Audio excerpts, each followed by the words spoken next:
क्यों प्रसिद्ध है बंगाल की दुर्गा पूजा।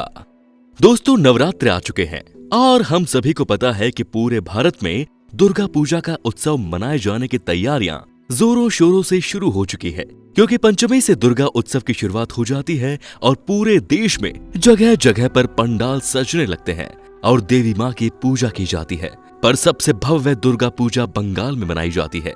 ऐसे में क्या कभी आपके दिमाग में ये सवाल आया है कि क्यों बंगाल में दुर्गा पूजा को इतना महत्व दिया जाता है और वहां पर इसकी भव्यता कुछ और ही चमत्कार दिखाती है? तो दोस्तों, ये प्रश्न जितना ही रोचक है उतना ही रोचक इसका जवाब है, जो आज हम आपको अपने इस वीडियो में बताने वाले हैं। इसीलिए बिना एक पल की देरी किए चलिए शुरू करते हैं हमारी आज की ये शानदार वीडियो। लेकिन हाँ, आप चैनल पर नए हैं तो फैक्ट मंत्रा को तुरंत सब्सक्राइब कर लें। दोस्तों, पूरे देश में इस समय दुर्गा पूजा की धूम मची हुई है। हर जगह लोग माता रानी के लिए व्रत रख रहे हैं और जोरों शोरों से मार्केट में चीजों की खरीदारी हो रही है। लेकिन जब आप बंगाल का माहौल देखेंगे तो वहाँ ये त्योहार सबसे ज्यादा लोकप्रिय। यूं तो बंगाल में दुर्गा पूजा की तैयारियां बहुत पहले से आरंभ हो जाती है, लेकिन उत्सव की शुरुआत पंचमी से होती है और सबसे पहले देवी दुर्गा की मनमोहक मूर्तियां बनाई जाती है। दोस्तों, बंगाल में दुर्गा के साथ साथ लक्ष्मी, गणेश, सरस्वती और कार्तिकेय की मूर्ति भी बनाई जाती है। यहाँ तक कि बंगाल में बनाई जाने वाली मूर्तियों को विदेशों तक में भेजा जाता है। पर जब बात बंगाल में दुर्गा पूजा के इस उत्सव को भव्य बनाने की है, तो वहाँ के लोगों का मानना है कि जैसे लड़कियां अपनी शादी के बाद मायके आती हैं, ठीक उसी तरह माता रानी भी नवरात्रि के समय अपने मायके आती है। और जैसे एक बेटी को अपने मायके आने पर प्यार दुलार मिलता है, ठीक उसी तरह माता रानी भी जब नवरात्रों में नौ रूप धारण करके हमारे सामने होती हैं, तो उन्हें हर तरह से प्रसन्न करने की कोशिश की जाती है। और यही कारण है कि बंगाल में नवरात्र का इतना ज्यादा महत्व है। अब अगर हम नवरात्र के इतिहास की बात करें तो दोस्तों, नवरात्र देवी दुर्गा और राक्षस महिषासुर के बीच हुए युद्ध का प्रतीक है। ऐसे में यह पर्व बुराई पर अच्छाई की जीत का भी प्रतीक है और यही कारण है कि पूरे देश में इस पर्व को इतने धूमधाम से मनाया जाता है। चलिए दोस्तों, अब हम आपको बंगाल में होने वाली दुर्गा पूजा के कुछ रोचक तथ्यों के बारे में बताते हैं। सबसे पहले तो हम आपको ये बताना चाहते हैं कि जब दुर्गा पूजा का समय आता है तो यूं तो पूरे देश में बड़े हर्षोल्लास से इस पर्व को मनाया जाता है, लेकिन जब बात बंगाल की राजधानी कोलकाता की आती है तो पूरे शहर को दुल्हन की तरह सजा दिया जाता है, जहां पर हर गली तरह तरह के पांडलों से सजती है।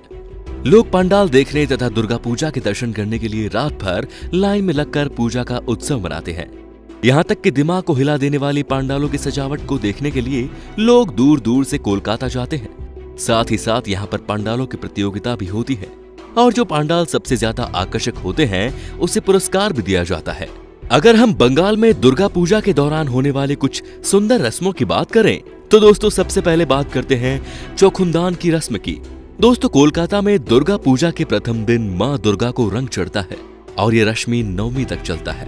नवरात्रि शुरू होने के एक हफ्ते पहले ही दुर्गा माता की मूर्तियां तैयार हो जाती हैं, लेकिन उनकी आंखें बनानी छोड़ दी जाती हैं और महानिया के दिन नेत्र बनाए जाते हैं और इसे ही चौखु दान कहते हैं, जिसका अर्थ है नेत्रदान। दोस्तों, मान्यताएं हैं कि इसी दिन देवी धरती पर आती हैं। अब अगर हम कोलाबू की रस्म की बात करें तो दोस्तों, 7वें दिन सुबह के समय छोटे केले के पेड़ की पूजा होती है और इस रस्म में दुर्गा माँ की प्रतिमा के सामने केले के पेड़ को साड़ी पहनाकर खड़ा किया जाता है। अब दोस्तों, बात करते हैं कुमारी पूजा की, क्योंकि बंगाल के लोगों का ये मानना होता है कि बेटियां दुर्गा माँ के समान होती हैं, जिस वजह से छोटी छोटी कुमारी लड़कियों की पूजा की जाती है। यहाँ तक कि बंगाल में ऐसे कई सारे इलाके हैं जहाँ पर पूरे 9 दिन तक कुमारी कन्याओं को दुर्गा माता की तरह पूजा जाता है और इस चीज का प्रचलन स्वामी विवेकानंद द्वारा किया गया था। दोस्तों, कुमारी पूजा के बारे में तो आप समझ ही गए होंगे।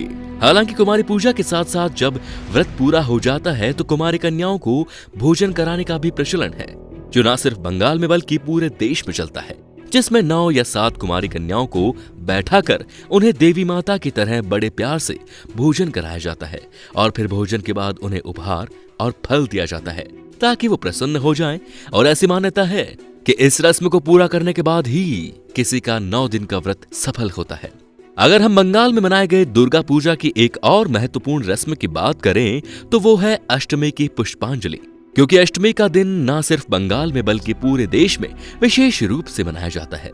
जहां पर महिलाएं साड़ी और पुरुष धोती कुर्ता पहनकर पूजा करते हैं और देवी को पुष्प अर्पित करते हैं। इस दिन बड़े जोरों शोरों से देवी की आरती होती है और दुर्गा के मंत्रों का उच्चारण किया जाता है। साथ ही दोस्तों, बंगाल में 9 दिन तक पांडालों के बाहर ढोल बजाए जाते हैं और उन्हें फूलों से सजाया जाता है। उसके अलावा अगर हम बंगाल में होने वाली दुर्गा पूजा की रस्म की बात करें तो वहां पर सिंदूर खेलने की भी रस्म चलती है, क्योंकि जब मां को विदा किया जाता है तो सभी हर्षोल्लास के साथ मां को विदा कर देते हैं और उसी दिन सिंदूर की होली भी खेली जाती है। हालांकि ये काम अधिकतर विवाहित महिलाएं अपने माथे पर सिंदूर लगाकर करती हैं और देवी दुर्गा को उल्लू ध्वनि के साथ विदा देती हैं। उसके बाद महिलाएं एक दूसरे को गुलाल लगाती हैं और सिंदूर खेलती हैं और फिर लोग नम आंखों के साथ दुर्गा मां को विदा करते हैं, इस उम्मीद में कि वो अगले साल वापस से उनके दुखों को खत्म करने के लिए आएंगी। बाकी जैसे ही दुर्गा पूजा खत्म होती है उसके बाद पूरे भारत में दशहरा मनाया जाता है, जहां मेला लगता है और हर कोई बुराई पर अच्छाई की जीत और रावण को जलते हुए देखने पहुंच जाता है। और फिर अमावस्या की रात को जगमगाने के लिए दीपावली का आयोजन शुरू हो जाता है। इसके बाद से ही त्योहारों का सिलसिला इस तरह शुरू होता है कि होली के बाद ही थमता है। नवरात्रों में जो लोग व्रत रखते हैं उनके व्रत रहने का भी अपना एक अर्थ होता है, जिसके बारे में हमने आपको अपने पिछली एक वीडियो में बताया था। अगर आपने वो वीडियो नहीं देखी तो फटाफट जाकर वीडियो देख लीजिए, जिससे आपको न सिर्फ नवरात्रा में व्रत रखने के अर्थ के बारे में पता चलेगा, बल्कि हमारे भारत में किए जाने वाले रीति रिवाजों के बारे में भी आपको पता चलेगा, जिसे लोग अंधविश्वास कहकर नजरअंदाज कर देते हैं। उसकी असली कहानी आपको इस वीडियो में पता चलेगी, जो वाकई में आपके दिमाग को घुमा कर रख देगी। दोस्तों, बाकी आज के लिए बस इतना ही। उम्मीद है आपको हमारी आज की वीडियो पसंद आई होगी। अगर हाँ तो ऐसी ही शानदार वीडियोस को लगातार देखने के लिए हमारे चैनल फैक्ट मंत्रा को लाइक, शेयर और सब्सक्राइब करना बिल्कुल ना भूलें। धन्यवाद।